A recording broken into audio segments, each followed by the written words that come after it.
You've identified a great prospective client, but you don't know the person. And the only person you can find who might be able to connect you or introduce you is an ex-coworker, someone you have not spoken to in years. What do you do? How do you reconnect when you've not spoken to a person for some period of time? But not only reconnect, turn around and then ask them for their help. If you're like me, you find it uncomfortable to reach out to somebody with whom you've lost touch. But what I've also found is people tend to be open to reconnecting because guess what? There's somebody in their life that they have also lost touch with. This consulting insight provides my 8-step process for reconnecting with people. Hi, I'm Laura Burford here with another consulting insight. In this video, I will discuss my process for reestablishing a connection.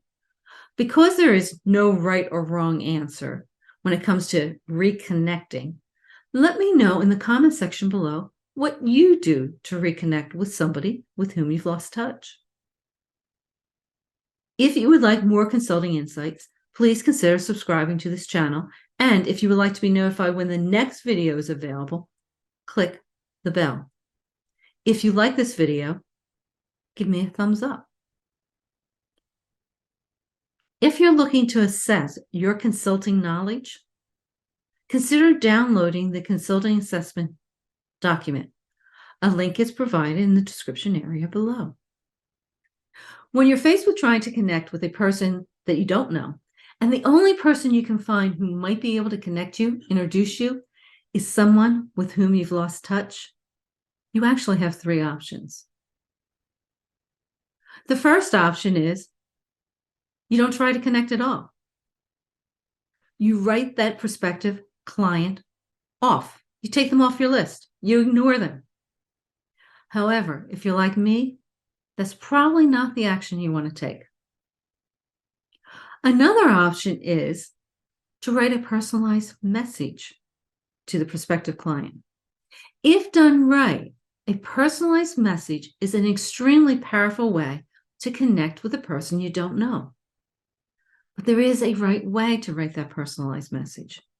If you're interested in learning more about personalized messaging, check out the video, How to Create a Personalized Message That Grabs. I'll put a link to the video in the description area below. The third option, and that's probably the option you want to take, is you want to reach out to the person with whom you've lost touch and ask them for their help. It is also the best option because a solid introduction from a trusted person adds a level of credibility, and it makes it easier to start building a relationship. Here's my process for reestablishing a relationship. Use this 8-step, and yes, there's 8 steps, to help you create your own process for reestablishing a relationship with somebody with whom you've lost touch.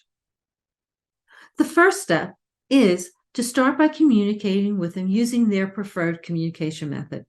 If they prefer email, use email. If they prefer a telephone call, call them. The second step is you want to send them an email or call them acknowledging the fact that you've fallen out of touch. In an email, I've used something as simple as mea culpa, I'm sorry I've been out of touch, or are you open to reconnecting? What's important is you want to be real, you want to be authentic, you want to be you in how you acknowledge you've fallen out of touch. I don't use humor. I'm terrible with humor.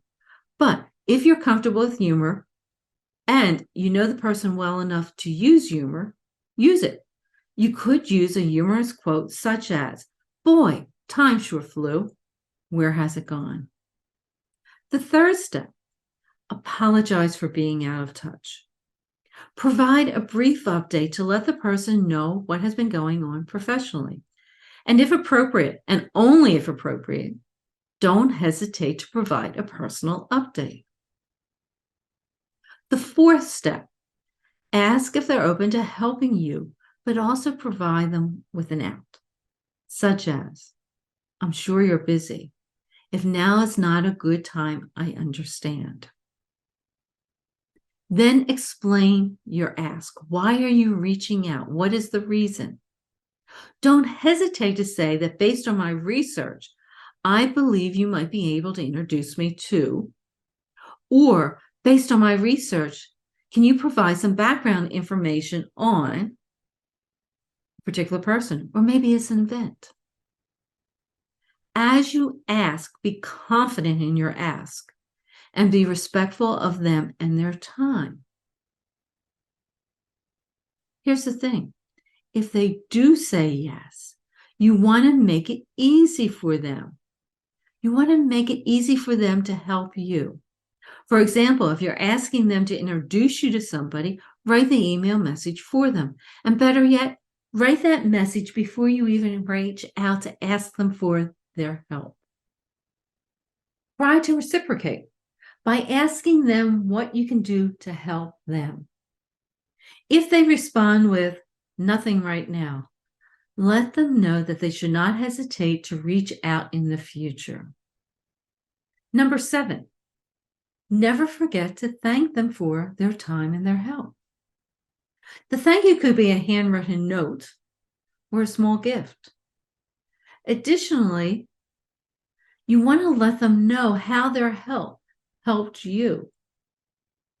Did that introduction to that great prospective client materialize into the creation of a proposal or a new client?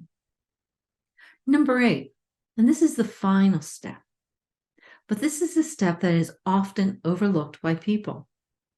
And in some ways, I believe this is the most important step. You want to add the person to your remain in touch relationship strategy. In other words, you don't want to fall out of touch again. It can be uncomfortable to reach out to somebody with whom you've lost contact. But guess what? No one is to blame. It simply happens. You lose touch with people. There are only so many hours in a day. There are demands of on you both professionally and personally. And sometimes your daily paths just no longer cross. Losing touch happens. And whether you're new to consulting or you've been consulting for years, it is common to need help from somebody with whom you have lost touch. I'll admit, reaching out to that person can be awkward and it can feel uncomfortable. I remember the first time I reached out to an old contact. I hedged to ask for help because I didn't want to be seen as the person who only reaches out when they needed something. But a good colleague reminded me that the worst thing that could happen is the person ignores me. They ignore the email, or they simply say no. Here's the thing. Most people, no matter how long it has been since you've connected, you correspond, are open to helping a person. Open to helping a person if they can. Use the 8-step process that I mentioned in this video. It's the process I use, and create your own process for reconnecting with people. Let me know in the comment section below what you do to help you reconnect with somebody with whom you've fallen out of touch, out of contact. Earlier in this video, I mentioned the consultant assessment document, a document designed to help you assess you and your consulting knowledge and skills. There is a link in the description area below to help you find and access that document. If you're interested in more consulting insights, subscribe to this channel. And if you ring the bell, you'll be notified when the next video is available. If you found this video helpful, I would appreciate it if you gave me a thumbs up. One final comment and one action that you might want to consider doing. Reach out to somebody with whom you've lost contact and reestablish that relationship. You might be surprised with the results.